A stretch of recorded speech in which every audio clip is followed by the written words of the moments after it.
Good day, everyone. Last week, I presented on Paying for College Part 1, and particularly about FAFSA forecasters. So I went through the cost of college. Yes, college is very expensive, but it's worth it. I went through the three main wells of how students can get money. There's federal grants and scholarships and loans. There are funds from higher education institutions, and the least bang for your buck, but these are still good, are outside scholarships. Particularly what I was talking about and what I wanted parents to walk away with was FAFSA Forecaster. And FAFSA, reminding parents, it is the free application for federal student aid, and parents and guardians will fill this out for their child in the fall of the student's the fall of their student's senior year, and it's at fafsa.ed.gov.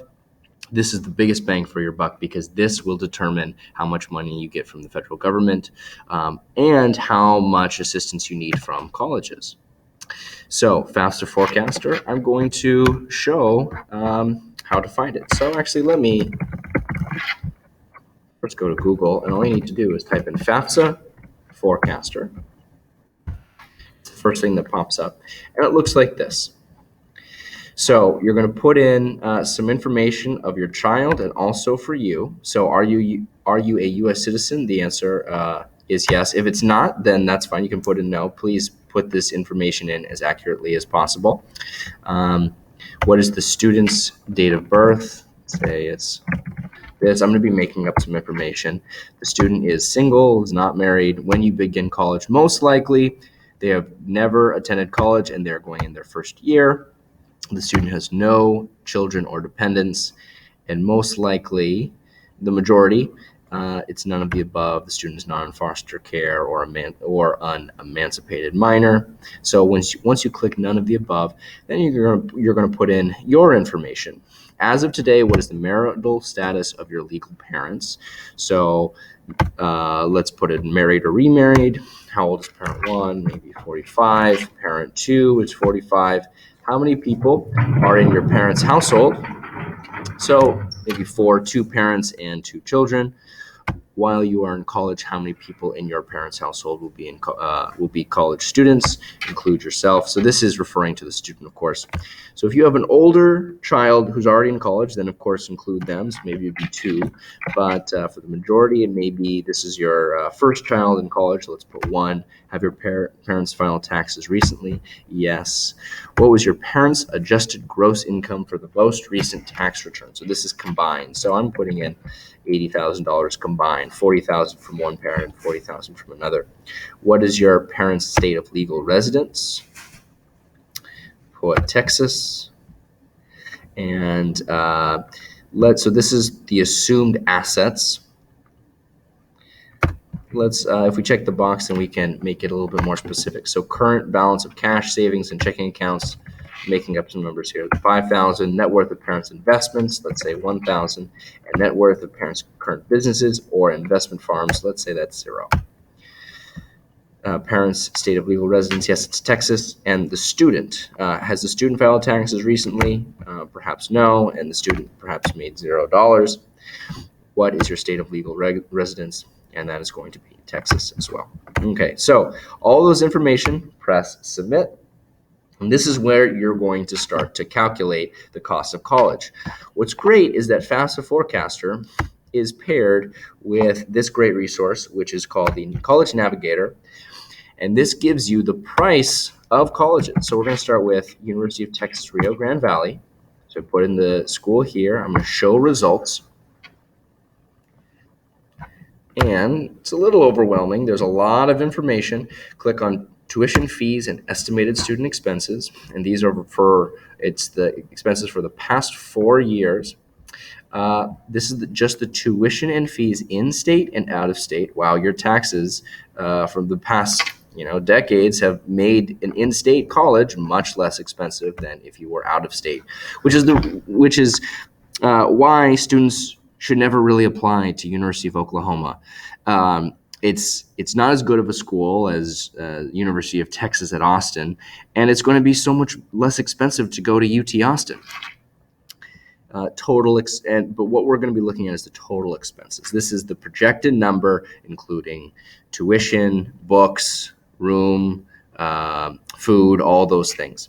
So on campus is going to be $19,000, $19,300. One thing you'll notice is that it is much cheaper to live with your family. Obviously, the room and the food is a huge cost. This is $6,000 of difference. This is going to require a lot of individual discussions, but it is good for students to live away from their parents. It is good for the students to push themselves to become adults. And this money is quite a lot, and I can understand some students living with their families, but as much as possible, you want your child to leave the nest. Okay, so I'm going to take this number, $19,000 and $19,300, and put it in here. So this is going to be the cost. This is optional, but UTRGV. Okay. So the information from the previous page about the income and the assets has already been calculated for you, but now this is going to calculate the cost of college and your EFC, your expected family contribution. Okay, so let me break down some of these numbers. Grants and scholarships, $0. The grants, which is money that is given to families that never has to be repaid, is basically free money, but it needs to be used for a higher education institution. That is for the families in the lowest income brackets. If your family makes less than $30,000, you will likely get a lot of money in federal Pell Grants. There's another threshold at $50,000, but this family here, both parents made about $40,000 and a total of $80,000. So free money, grants, there's zero. Okay. Work study. So this is the money that a student is expected to earn while in college. And these are work study jobs. This is not a job like working at a fast food restaurant or kind of out in the real world. There are many work study jobs in college. I had a work study job. I worked in several cafes, and I was a resident advisor. And they're relaxing jobs. I did my homework and, rang people up when they ordered tea and bagels and those types of things. But this is definitely a good way to supplement the high cost of college. And then student loans. So $5,500, and that's per year. So after 4 years, the student would graduate with loans, $22,000 of loans. That is manageable. The number that you don't want to surpass is $8,000 per year. You do not want to get more than to have your child graduate with more than $32,000 in loans. $32,000 and less is a manageable amount of debt that students can chip away at. And also, students should never get bank loans for college. The interest rates are much higher and banks are much meaner than the federal government when it comes to supporting our youth. So the college cost that I entered was this. This is the cost at UTRGV per year. The total aid available is about $7,000. This is the loans and the work study job. And so the difference is $12,335. Now there's another number over here that says $10,665. Both of these numbers are important, but let me explain the difference. This number here is your EFC, expected family contribution. According to your income and your assets, this is what the federal government has predicted that you will be able to, how much you will be able to support your child. Now, but this is more. So this is where the university comes in. They're going to see your EFC, your expected family contribution, and they're going to see that, well, actually, it's $2,000 more than what is expected. So they're going to try to cover as much as they can. If your child is getting nothing but A's and has high grades, then they're likely going to cover more. If your child is failing classes and many C's and has low test scores, on average, they're going to cover less. Now, I know what a lot of parents are thinking, well, that's still a ton of money.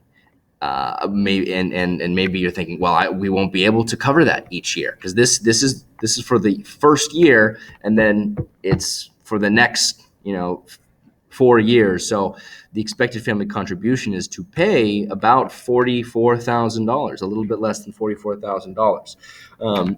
That's when we need to. If you don't believe you're gonna make this money, this is when I can come in and support you in finding outside scholarships and so forth. The big takeaway, though, is if this money right here, if students work hard in school, they are earning themselves thousands of dollars. Now, this is UTRGV, and I want to go show two different schools. Next one I want to show is UT Austin. So let's go back to the College Navigator page, go up here, University of Texas at Austin. We'll see that UTRGV is probably the most affordable college. So I'm going to tuition fees and estimated student expenses. I'm going down to total expenses in state on campus is $26,322. $26,322. Okay, so I put that in the FAFSA forecaster, and I'm calculating. So one thing you'll notice is that the federal work study money and the Stafford loans do not change, and your EFC does not change. The only thing that changes, oh wow, now it's just going to a bigger difference between the gap of the cost of attendance and my EFC. So now the difference is $9,000. The more selective a college is, however, the more likely they are likely to give in scholarships and financial aid. So UT Austin does give more money to students than UTRGV does. And if your child is getting A's and B's, they could cover a lot of this.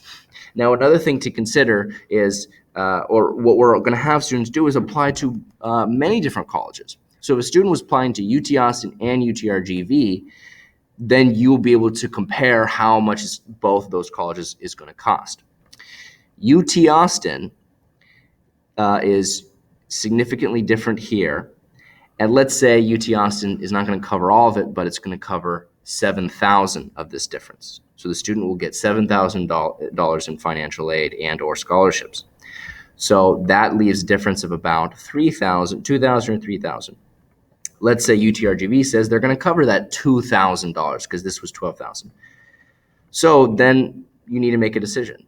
Is UT Austin worth about $2,000, and that's per year? So is it worth $8,000 more dollars? And the answer may be yes. The answer may be no. That's when I can support you in those conversations down the road. Let's look at another school. Everyone's heard of this school, Harvard University. And be warned, parents, this is not a cheap university. This is one of the most expensive universities there is, and it's kind of shocking. Total expenses on campus, $64,000. Okay, $64,400. So I'm going to go back here. I'm going to put $64,400.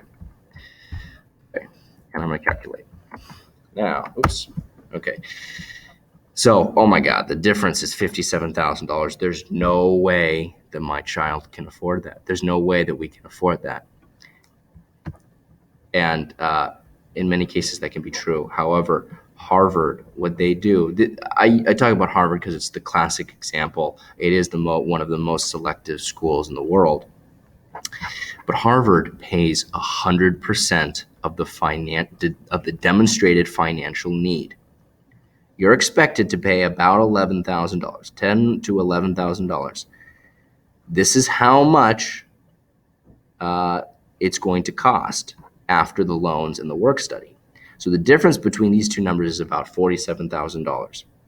Harvard will cover every penny of it. They will pay $47,000 a year. If you get into Harvard, they pay 100% of it. And let me show you.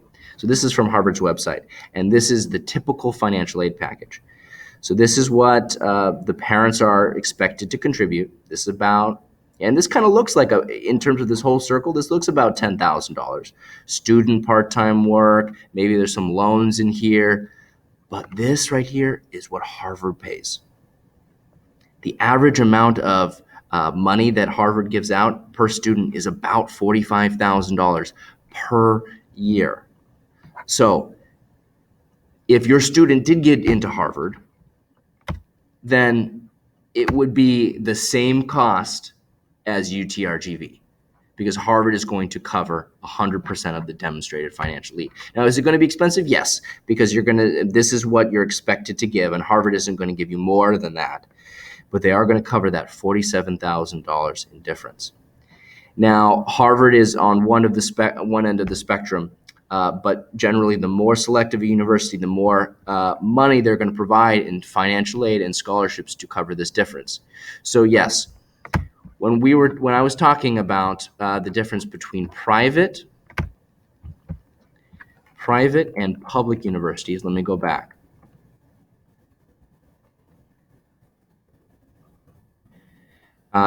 Private is so much more, and public is much less. However, private universities can give out a lot of money, and they can be just as expensive as a school like UT Austin or UTRGV. So what I suggest is look up the costs of different colleges and compare. But this is the most important number that I want all college prep families to figure out. What is going to be your expected family contribution? So by your child's senior year, this is the number that you need to have saved, or more, because it's going to be about this every year. This was a very dense video. Thank you very much if you persisted through the entire video. A lot of information. I'm more than willing to talk with all of you individually. I'm going to try to set up information sessions as well. And remember, FAFSA Fun Day, so finding your EFC is November 8th. Don't miss it. If you have any questions, feel free to contact me. My number, I respond best to emails and text messages. I get a lot of 956 calls. Here's my number. Here's my email. Thank you very much for watching.